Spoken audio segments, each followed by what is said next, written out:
कहानी की शुरुआत में हमें एक आदमी दिखाया जाता है जिसका नाम एरन होता है और वो एक दिन हाइकिंग के लिए एक जगह पर जाता है जो कि काफ़ी वीरान जगह होती है और वहाँ दूर दूर तक एक भी इंसान नहीं होता है। और फिर जब एरन हाइकिंग कर रहा होता है तब उसे वहाँ पर दो लड़कियाँ दिखाई देती हैं। असल में ये लड़कियाँ अपना रास्ता भूल गई थीं। तब एरन उन लड़कियों के पास जाता है और उनसे पूछता है कि क्या मैं तुम्हारी कोई मदद कर सकता हूँ, जिसके जवाब में वो लड़कियां कहती हैं हाँ बिल्कुल।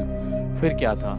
एरन उन्हें सही रास्ता दिखाते हुए आगे बढ़ता है और जब ये लोग अपने सफ़र पर काफ़ी आगे निकल जाते हैं तब एरन इन्हें बताता है कि मैं एक और रास्ता जानता हूँ और मैं गारंटी देता हूँ कि आपको इस सफ़र में बहुत मज़ा आने वाला है। और तभी तीनों माउंटेन पास के ज़रिए आगे बढ़ना शुरू कर देते हैं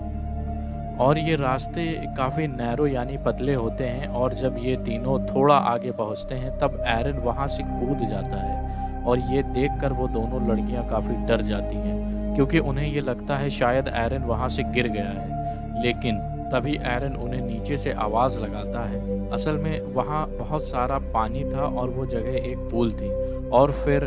एरन उन दोनों लड़कियों को नीचे कूदने के लिए कहता है और फिर ये दोनों लड़कियां एक एक करके नीचे पानी में कूद जाती हैं और ऐसा करने में उन्हें बहुत मज़ा आता है।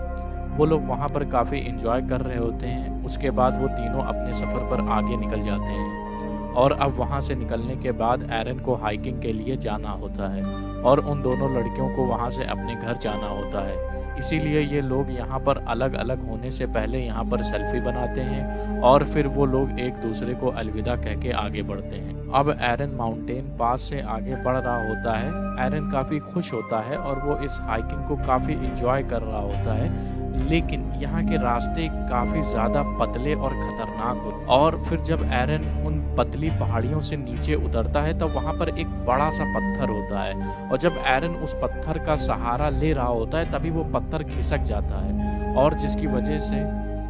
अब एरन नीचे गिरने लगता है और वो पत्थर जिसका सहारा एरन ने लिया था वो भी उसके साथ साथ आकर उसके सीधे हाथ पर गिर जाता है और एरन का सीधा हाथ दो बड़े पहाड़ के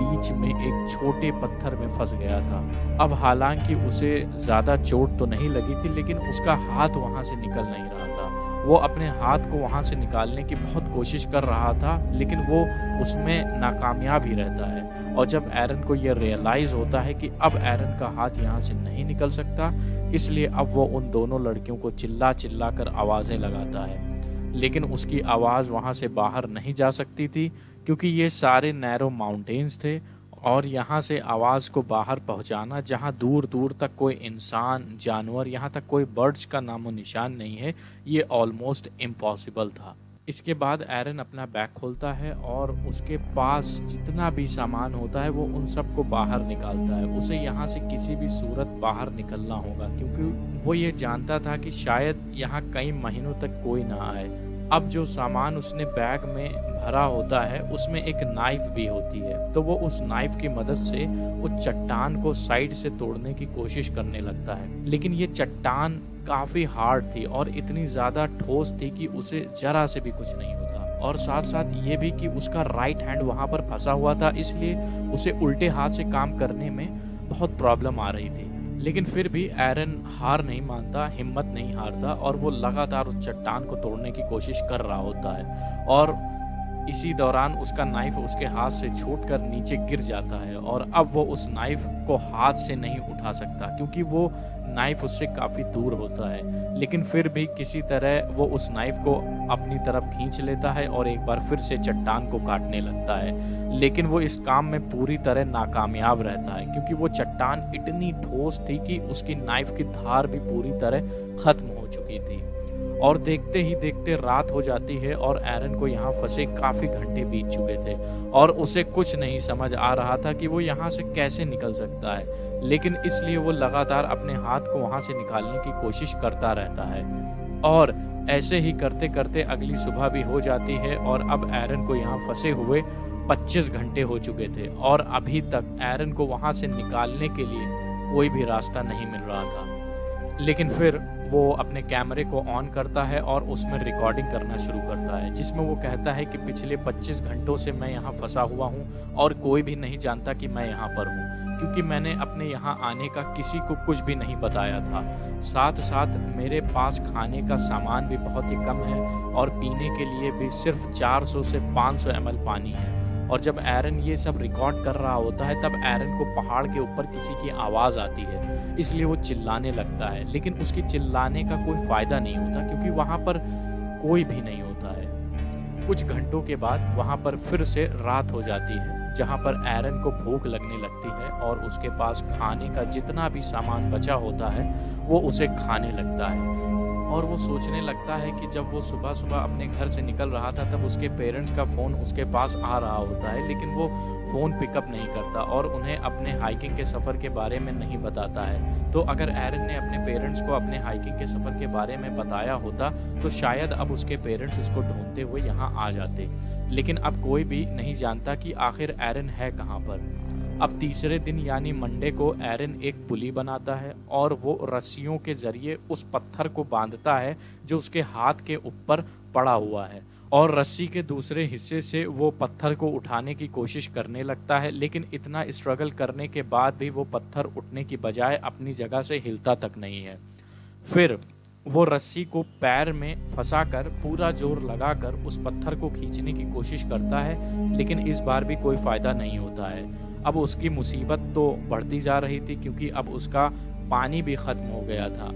अब क्योंकि वो यहाँ पर फ्री है, उसके पास यहाँ पर कोई काम नहीं है, तो वो छोटी-छोटी चीज़ों को भी नोटिस कर रहा होता है यहाँ पर। जैसे कि बर्ड्स ऊपर आसमान में उड़ रहा है, वो यहाँ से हिल भी नहीं सकता और कभी-कभी वहाँ पर कुछ खतरनाक इंसेक्ट भी आ जाते हैं और अगर वो उन इंसेक्ट को मार कर खाना चाहता है तो उनके आने का इंतज़ार करना होगा। और तो और एरन को इस माउंटेन पास में एक दिन में सिर्फ 15 मिनट ही धूप मिलती है, क्योंकि उसके बाद तो धूप वहाँ से चली जाती है। अब 3 दिन से एरन यहाँ पर भूख से, प्यास से और ऐसे माहौल से काफ़ी परेशान हो गया था, तो इसलिए अब वो डिसाइड करता है कि अपने हाथ को ही काट देगा। तब ये सोचकर वो अपने हाथ के ऊपर वाले हिस्से को यानी बाजू को अच्छे से बांध लेता है और उसके पास जो नाइफ होता है उसको अपने हाथ को काटने की कोशिश करता है। लेकिन उसके पास जो नाइफ होता है उसकी धार तो ख़त्म हो गई थी, इसलिए उसके हाथ की खाल भी उस नाइफ से नहीं कट रही थी। इस बात से एरन काफ़ी डिसअपॉइंटेड हो जाता है, इसलिए वो कैमरे में ये बात रिकॉर्ड करता है कि कभी भी सस्ते टूल्स नहीं खरीदना चाहिए क्योंकि ये बेकार होते हैं और किसी काम के नहीं होते हैं। और इस तरह करके एक दिन और गुजर जाता है और जब रात होती है तब एरन को अपने पुराने दिन काफ़ी याद आ रहे होते हैं। उसे अपनी फैमिली और बहुत सारे फ्रेंड्स याद आ रहे होते हैं। फिर अचानक देखते ही देखते वहाँ पर बादल आ जाते हैं और बहुत तेज़ बारिश होने लगती है। क्योंकि एरन के पास पानी ख़त्म हो गया था इसलिए वो अपनी बॉटल में पानी भरने लगता है और उन माउंटेन्स में भी पानी आने लगता है जिसमें एरन फंसा होता है, और देखते ही देखते पानी का लेवल बढ़ता जा रहा होता है जिसकी वजह से एरन उसमें डूबना शुरू हो जाता है। अब क्योंकि पानी में भारी सामान को आसानी से उठाया जा सकता है तो एरन पानी के अंदर जाकर उस पत्थर को उठाने की कोशिश करता है और काफ़ी मुश्किलों के बाद वो उस पत्थर को उठा लेता है, जिसकी वजह से उसका हाथ भी फ़ौरन वहाँ से निकल जाता है। तब एरन वहाँ से निकलकर अपनी गाड़ी की तरफ भागता है और अपनी गाड़ी में बैठकर वहाँ से निकल जाता है। लेकिन ये सब कुछ एक ड्रीम था,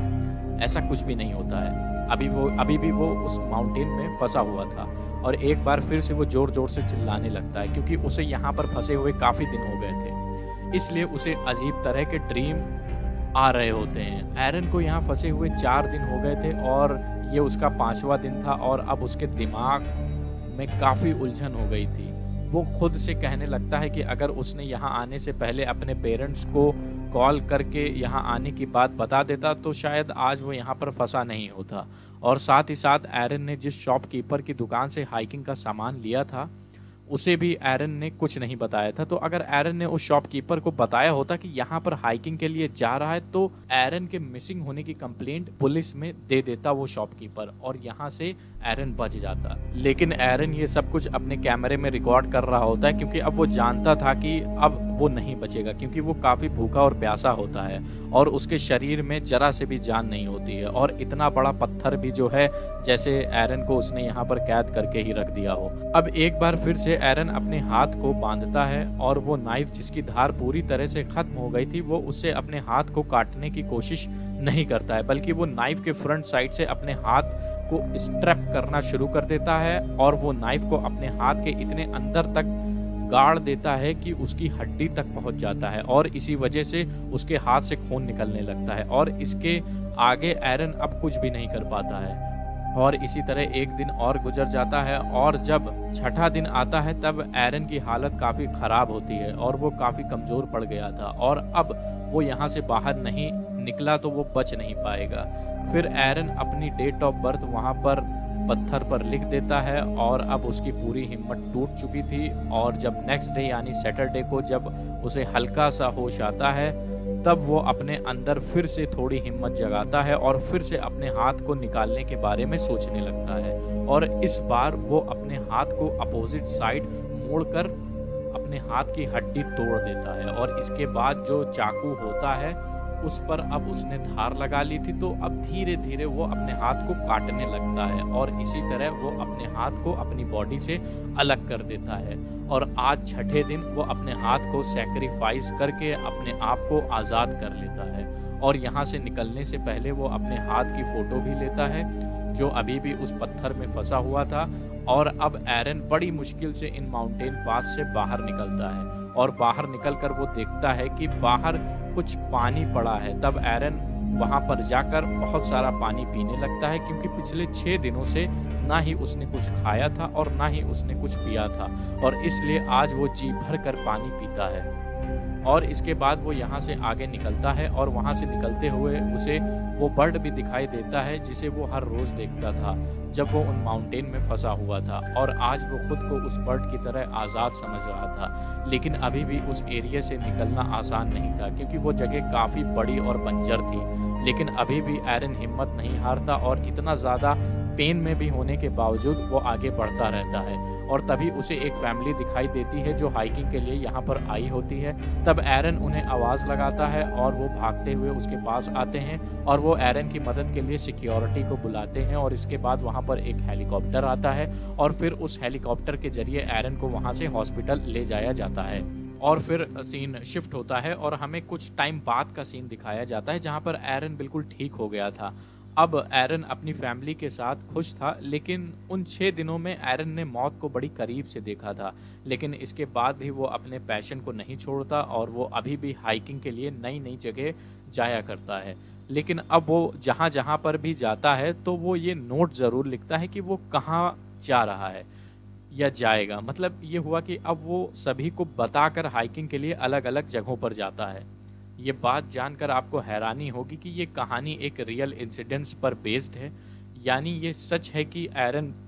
उन माउंटेन पास में 6 दिनों तक फंसा रहा और वहाँ उसने बड़ी मुश्किल से अपना टाइम गुजारा। उसने उन चट्टानों पर अपनी डेट ऑफ बर्थ और मरने की डेट भी लिख दी थी क्योंकि उसे ये यकीन जो हो गया था कि वो यहाँ से ज़िंदा बचकर वापस नहीं जाएगा। और जिस पत्थर के नीचे एरन का हाथ फंसा हुआ था उसका वेट 360 किलोग्राम था। खाने पीने का सामान भी काफ़ी थोड़ा था लेकिन फिर भी उसकी अच्छी बात थी कि उसने हिम्मत नहीं हारी। एरन ने एक इंटरव्यू में ये भी कहा कि अगर उसने अपना हाथ पहले काट दिया होता तो शायद उसका ज़्यादा खून बह जाता और वो सरवाइव न कर पाता। लेकिन उसने छठे दिन अपना हाथ काटा क्योंकि उसकी बॉडी तब बहुत वीक थी और खून बहुत कम निकला और वो 6 घंटे तक सरवाइव कर पाया। और इसी के साथ ये मूवी यहाँ पर ख़त्म होती है।